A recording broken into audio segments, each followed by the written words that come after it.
윤석열 대통령이 그동안 한 몸으로 막아왔던, 여당이 의석이 부족해 도와주지 못해서 그야말로 대통령 혼자 맨몸으로 막았던 이 민주당이 추진하는 각종 악법들이 통과되어서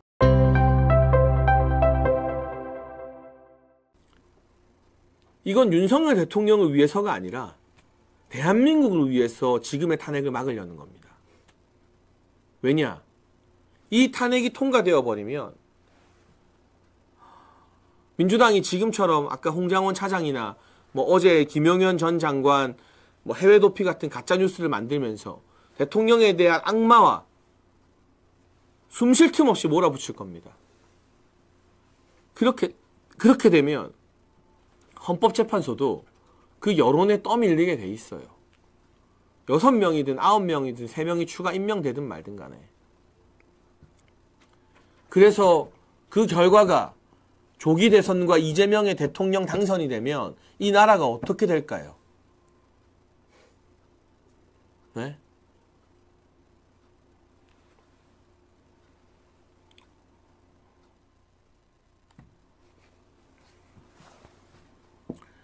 이재명은 일단 본인이 받고 있는 사법 리스크를 일거에다 무효로 만들 겁니다.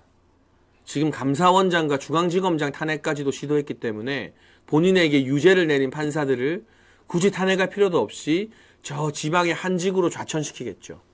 그렇게 되면 이재명 재판을, 그리고 이재명 측근 재판을 어느 판사가 용기 있게 유죄 선고를 내릴 수 있겠습니까?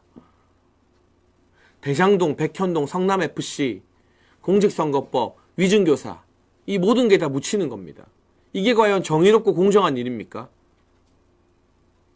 윤석열 대통령에 대해서 비판적인 분들이 있을 겁니다. 윤석열 대통령의 비상계엄에 대해서 잘못했다고 생각하는 국민들이 많아요.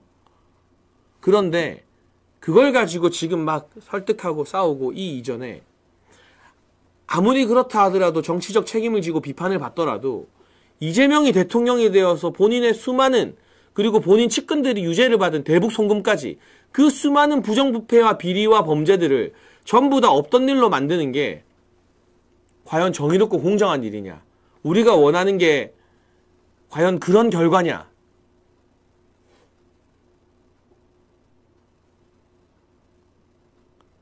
라고 물어본다면 지금의 어떤 흥분이나 이 과도한 열기가 조금 가라앉고 우리 국민들께서 어라 그래 뭔가 대통령이나 정부 여당에게 회초리를 때리고 싶어도 막상 탄핵을 했을 때 그게 이재명 대통령 당선으로 연결된다면 과연 그게 이 나라를 위해, 대한민국을 위해서 옳은 일일까라는 고민을 저는 분명히 하시게 될 거라고 봐요. 그래서 그 고민할 수 있는 시간들, 국민 여론을 이길 수 있는 건 아무것도 없죠. 다만 우리 국민들이 차분하게 무엇이 진짜 대한민국을 위한 길인가 고민할 수 있는 시간을 드리기 위해서라도 이렇게 번갯불에 콩구워 먹듯 진행하는 탄핵은 일단 부결시키고 전국을 수습하면서 지켜봐야 된다는 겁니다.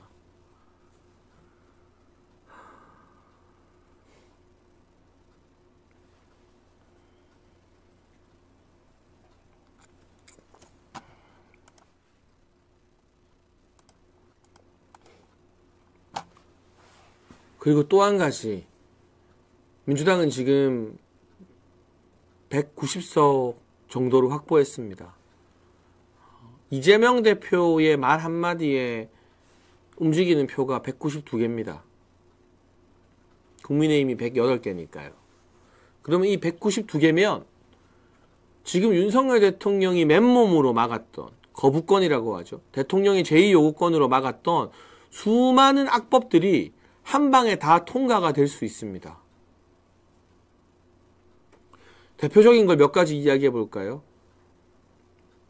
일단 이재명 본인이 자신이 받고 있는 혐의를 아예 법에서 빼버리기 위해서 공직선거법에서 허위사실 공표를 제외시킨다던가 의원직 상실의 기준을 100만 원이 아닌 1000만 원으로 올린다던가 이런 법안들이 실제로 발의가 되었잖아요. 그리고 돈봉투로 지금 조사받고 재판받고 있는 민주당 전현직 의원들을 빼주기 위해서 정당법 공소시효를 6개월로 둔다던가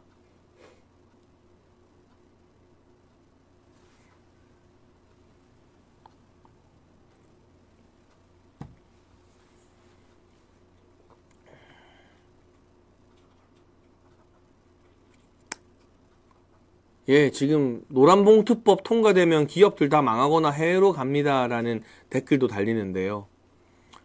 민주당이 문재인 정부 때는 안 하려고 하다가 윤석열 대통령이 당선되니 막 밀어붙였던 악법 중에, 대통령 거부권으로 막아낸 악법 중에 노란봉투법이 있죠.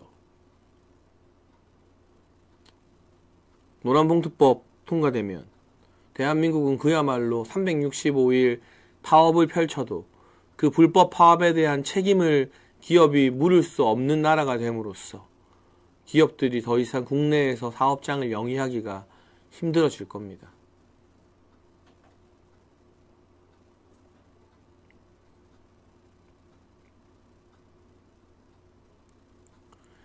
그리고 양곡관리법이 있죠. 그냥 농사 지으면, 벼농사 지으면 무조건 정부가 세금 써서 구매해 주겠다. 이게 1년에 정부의 세금 부담이 3조가 된다는 연구 결과도 나왔는데, 이거 민주당이 농민표 사겠다고 밀어붙이겠죠.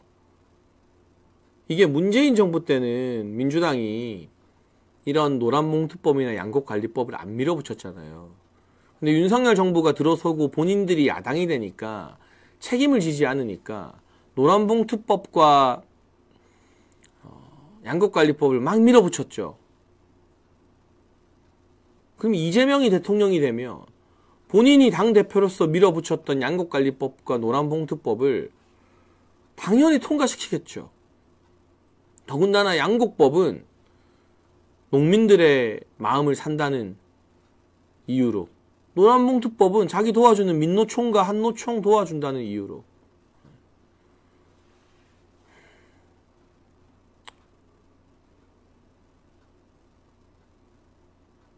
단순히 이재명의 사법 리스크만 덮여지는 게 아니라 이 탄핵안이 가결되면 윤석열 대통령이 그동안 한 몸으로 막아왔던, 여당이 의석이 부족해 도와주지 못해서 그야말로 대통령 혼자 맨몸으로 막았던 이 민주당이 추진하는 각종 악법들이 통과되어서 나라의 재정 건전성이 무너지고, 문재인이 방만하게 빚집에서 퍼질러 놨던 나라의 가계부, 대통령이 겨우겨우 허리띠 졸라매서 재정 건전성은 인정받고 물가를 안정시켜 놨는데 이게 다 도루묵이 되고 더 악화될 겁니다.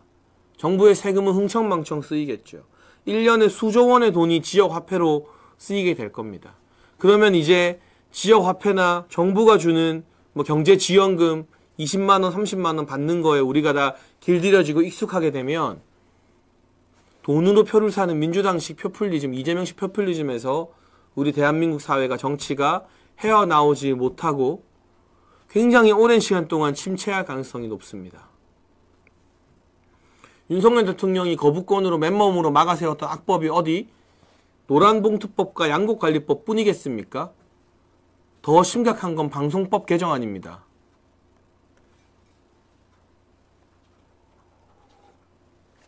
대통령이 거부했던 방송법 개정안이 통과되면 이제 KBS와 MBC와 EBS 사장을 누가 뽑느냐? 민주노총 언론노조가 뽑게 되는 거나 마찬가지입니다. 이제 대통령 바뀌는 게 의미가 없어져요. 보수 대통령이 나와도 KBS 사장 하나, MBC 사장 하나, EBS 사장 하나 못 바꿔요. 민주노총 출신들이 장악하고 있는 기자협회, PD협회 이런 사람들이 사장 추천권을 가지게 되기 때문에 공영방송이 영영 민주노총 언론노조 손으로 넘어가게 되는 거예요. 이거부터 아마 제일 먼저 통과시키겠죠, 이재명은. 그럼 이제 보수 진영은 대선도 이기고 총선도 과반 이상 이기기 전까지는 공영방송을 빼앗긴 채 살아가야 됩니다.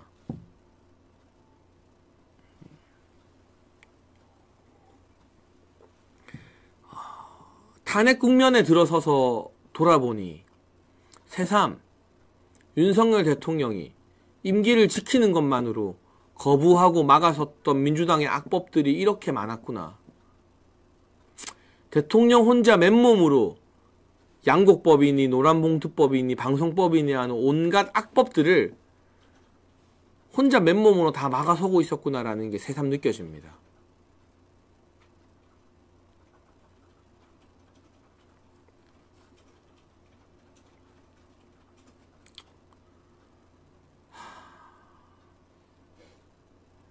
만약 탄핵안이 가결되면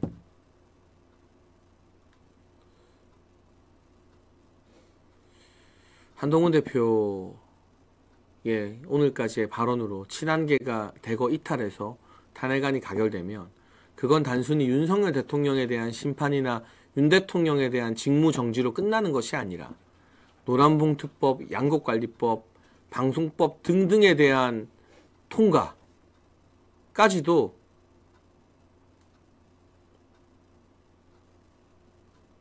그런 통과까지도 동의하는 것이다라는 정치적 책임을 국민의힘 의원들이 생각을 해야 될 것 같습니다. 지금 거기까지는 생각을 못하고 있겠죠. 단순히 대통령에게 책임을 지게 하느냐 마느냐 차원일 텐데 그게 아니라 대통령이 거부한 수많은 민주당발 악법들이 그대로 통과되느냐, 그 통과된 후에 대한민국의 모습을 양곡법이 통과되고 노란봉투법이 통과되고 방송법이 통과되고 그 이후에 펼쳐질 대한민국의 모습까지도 다 감당하느냐, 그걸 감당할 각오가 되어 있을 때만 탄핵 표결에 참석할 수 있는 거라는 말을 국민의힘 정치인들에게 꼭 해야 되는 시점입니다.